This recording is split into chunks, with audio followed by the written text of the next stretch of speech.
Hello আমার মিষ্টি বন্ধুরা, কেমন আছো তোমরা? শরীফা রান্নাঘরে স্বাগত সবাইকে। আজকে আমি তোমাদের জন্য পোয়া পিঠে নিয়ে চলে এসেছি। চলো দেখে নাও। প্রথমে গামলায় জল নিয়ে নিয়েছি, এবার পরিমাণ মতো লবণ দিয়ে দিচ্ছি, এবার 1 বাটি মতো চালের গুঁড়ি এখানে দিয়ে দিচ্ছি।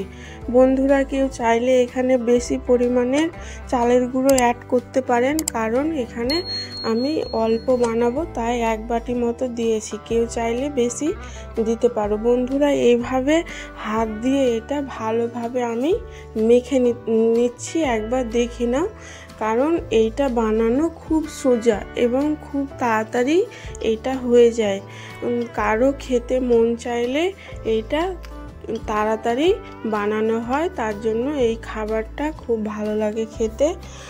এইভাবে হালকা করে জল দিব আর হালকা করে হাত দিয়ে ভালোভাবে এটা চাপ দিয়ে দিয়ে একটা বাটার তৈরি করে নিচ্ছি। বন্ধুরা দেখে নাও একবার, তাহলে তোমাদের বানাতে এটা খুব সুবিধা হয়। বন্ধুরা এইরকমভাবে হাত দিয়ে আমি গোটাগুলোকে হাত দিয়ে আমি ভেঙে নিচ্ছি। কেউ চাইলে বন্ধুরা হ্যান্ড ব্লেন্ডারও এইটা করে নিতে পারো, যার যেটা সুবিধা। আমি এখানে হাত দিয়েই আমি বাটারটা তৈরি করে নিচ্ছি।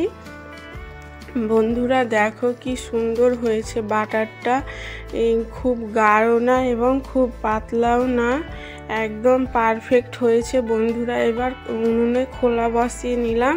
এখানে চাইলে বন্ধুরা কড়াই বা তাওয়াও ব্যবহার করতে পারো, এখানে আমরা মাটির খোলা ব্যবহার করছি। বন্ধুরা এবার দিয়ে দিচ্ছি আমি 2 চামচ মতো এখানে পোয়া পিঠাটা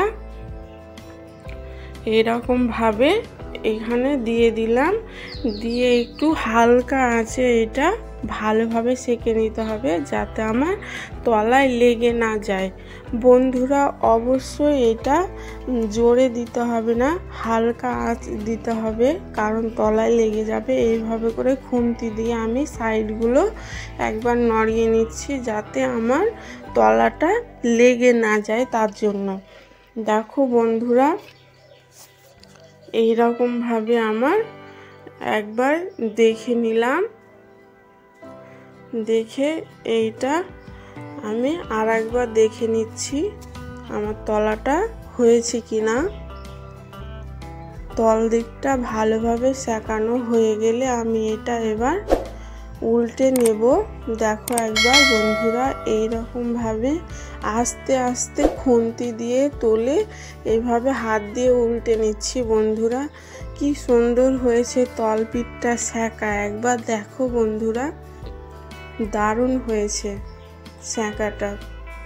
বন্ধুরা এবার আমি উল্টে নিলাম, আর একবার আমি দেখে নিচ্ছি তলা দিকটাও হয়েছে কিনা। বন্ধুরা তলা দিকটা এখনো হয়নি, তার জন্য আরো 2 মিনিট আমি এটা আঁচে রাখছি। দেখো বন্ধুরা এই পোয়া পিঠাটা খেতে খুব ভালো লাগে। বন্ধুরা এবার আমি উল্টে নিচ্ছি। এই যে দেখো এইরকম ভাবে আমার পোয়া পিঠাটা আর একবার আমি উল্টে নেব, উল্টে পাল্টে নিচ্ছি, কারণ এইটা তাহলে 2 পিঠটাই ভালোভাবে সেঁকা হয়ে যাবে, তার জন্য আমি এইটা ভালোভাবে আমি 2 পিঠটাকে উল্টে পাল্টে নিচ্ছি। এবার আমি একটা প্লেটে সলভ করে নিলাম।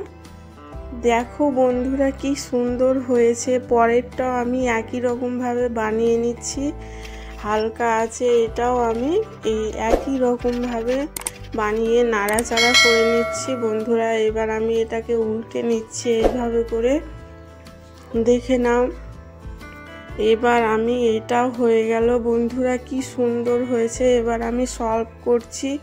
বন্ধুরা দারুণ লাগছে আমার পোয়া পিঠাটা বানানো, একবার তোমরা বানিয়ে খেয়ে দেখো, খুব ভালো লাগবে বন্ধুরা। এবার আমি এই পোয়া পিঠাটা খাওয়ার জন্য আমি এখানে চিনি গুলে নিচ্ছি। বন্ধুরা এটা চিনি দিয়ে, গুড় দিয়ে, দুধ দিয়ে এটা খেলে খুব ভালো লাগে খেতে। এমনি খেতে ভালো লাগে, কিন্তু এই সব দিয়ে খেলে বেশি ভালো লাগে। বন্ধুরা যার যেটা পছন্দ সে সেটা দিয়ে খেতে পারো। এবার আমি গুড়টাকে একই রকমভাবে পানিতে আমি এটাও গুলে নিচ্ছি, যাতে আমার খেতে খুব সুবিধা হয়।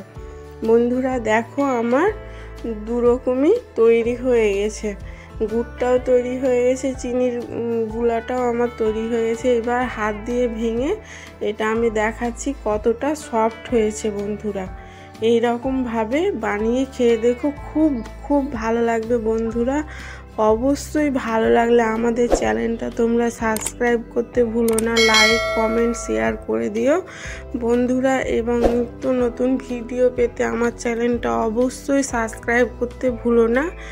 ভালো থেকো, সুস্থ থেকো সবাই।